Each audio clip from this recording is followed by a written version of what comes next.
Sao anh trai? Ngon không? Ngon. Ngon. Quá ngon luôn. Bao khích không anh? Bao thích quá. Quá đã luôn. Rồi bây giờ tới phần tiếp theo. Bởi mắc quá mà hả, gì nữa? Gì nữa vậy? Ý. Được mấy em, được mấy Nói em. chung là cả cuộc đời này không thoát được kiếp cải lương. Nữa, hành nữa nè mấy bạn. Nói chung ấy, anh Minh là cái gì mà vừa bóng vừa đỏ là anh Minh thích. Rồi xong luôn, chán thiệt. Đây, gác chân Alanes. Hình như mẫu này là model 2021 mới nhất nè. Lắp đặt nữa thôi. Lắp rồi.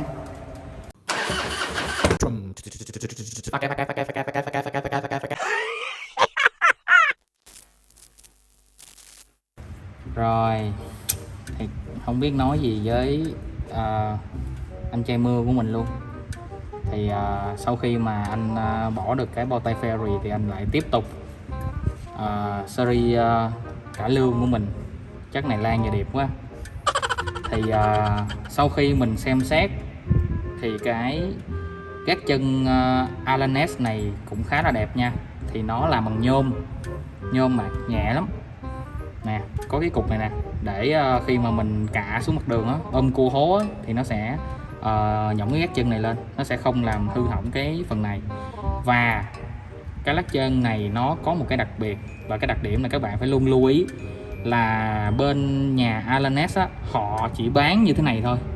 Và cái việc của chúng ta là phải mua thêm một cái adapter để mà gắn vô cái vị trí này và gắn vô trong đây nè. Thì khi mà mua cái adapter á thì các bạn phải biết được đây là cái adapter nè, ở đây nó có những cái khứt nè, cái khía nè, cái răng nè đó.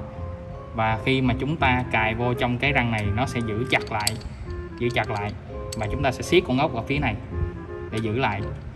Thì chúng ta phải lựa được cái adapter này đúng cho cái hệ gác chân của chúng ta ở đây, chứ còn mua sai là thôi thua luôn á.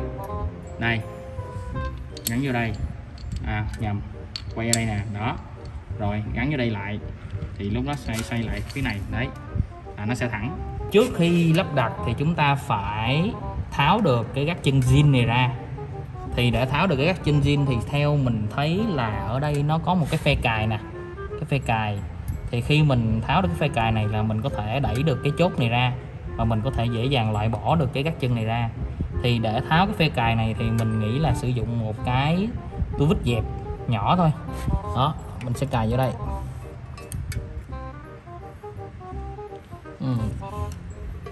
Mình nghĩ là xe của ông anh mình chắc mình cũng không có cần kỹ lắm đâu, tại đâu phải xe mình đâu. Đó, đây mình sẽ nạy được cái phe này ra. Cái này là gọi là cái phe cài hay cái móng ngựa gì đó mình không biết nữa. Rồi sau đó là mình sẽ tiến hành đẩy cái này lên nè, đẩy cái chốt này lên nè. Đó, các bạn cứ nhấc cái này nè, nó sẽ rơ ra. Rồi tha đó, ra được cái gác chân và cái chốt này, cái pin này nè. Đó, ở đây nó có một cái lò xo nha, lưu ý cái lò xo nha.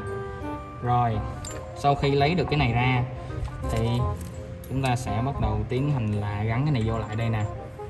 Đó, sau khi tháo được cái gác chân zin á thì chúng ta sẽ cầm cái lò xo nè, đây nó như thế này. Đó, ở đây chúng ta có hai cái lỗ, chúng ta sẽ bỏ vô trong cái lỗ này. Và nhớ nha, cái mặt phẳng này nè nó sẽ nằm ở dưới và cái mặt cong này nó sẽ hướng lên trên. Thì lúc đó là chúng ta sẽ nhét vô lại trong cái lỗ của cái gác chân này nè. Rồi xoay, bẻ nó, giữ đây và chúng ta sẽ tiến hành cài lại cái khóa này.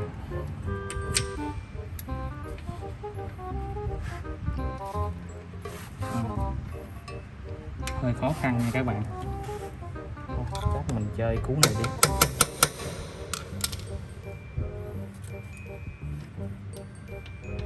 Rồi đây, rồi xong, test thử nha.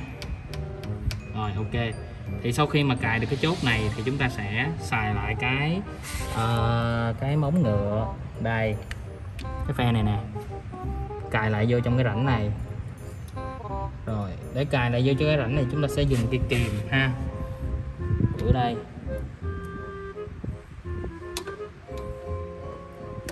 bấm lại. Rồi xong. Rồi đó, chúng ta sẽ bấm lại, chốt lại được cái này rồi. Rồi tiếp theo là chúng ta sẽ dùng cái gác chân này nè, để lại vô đây rồi, để vậy đi đó, chết cũng tội ổng, bị chửi quá nhiều rồi. Rồi khi mà để các chân này chúng ta sẽ chỉnh, thì nếu như mà để mà nó nghiêng về đây nhiều quá nè, nghiêng về đây nhiều quá thì sẽ khó đập thắng, thì chỉnh ra thêm một nấc nữa đi đó, thêm một nấc nữa thì nó sẽ bằng mặt song song với cái logo rồi nè đó, rồi dễ dàng đập thắng hơn. Rồi tiếp theo là sử dụng con ốc này ha, con ốc này là lục giác bông T40 đó. Ở đây có một cái spacer, cái lông đền chắc sẽ thả ở đây nè, không biết đúng không nữa kệ đi đó, siết vô đây, siết vô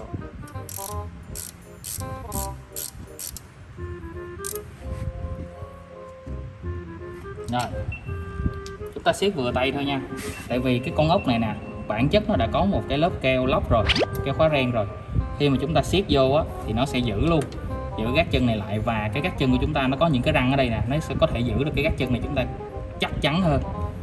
Rồi đó, chị vậy là xong rồi một bên, và bên kia cũng làm y chang như vậy luôn.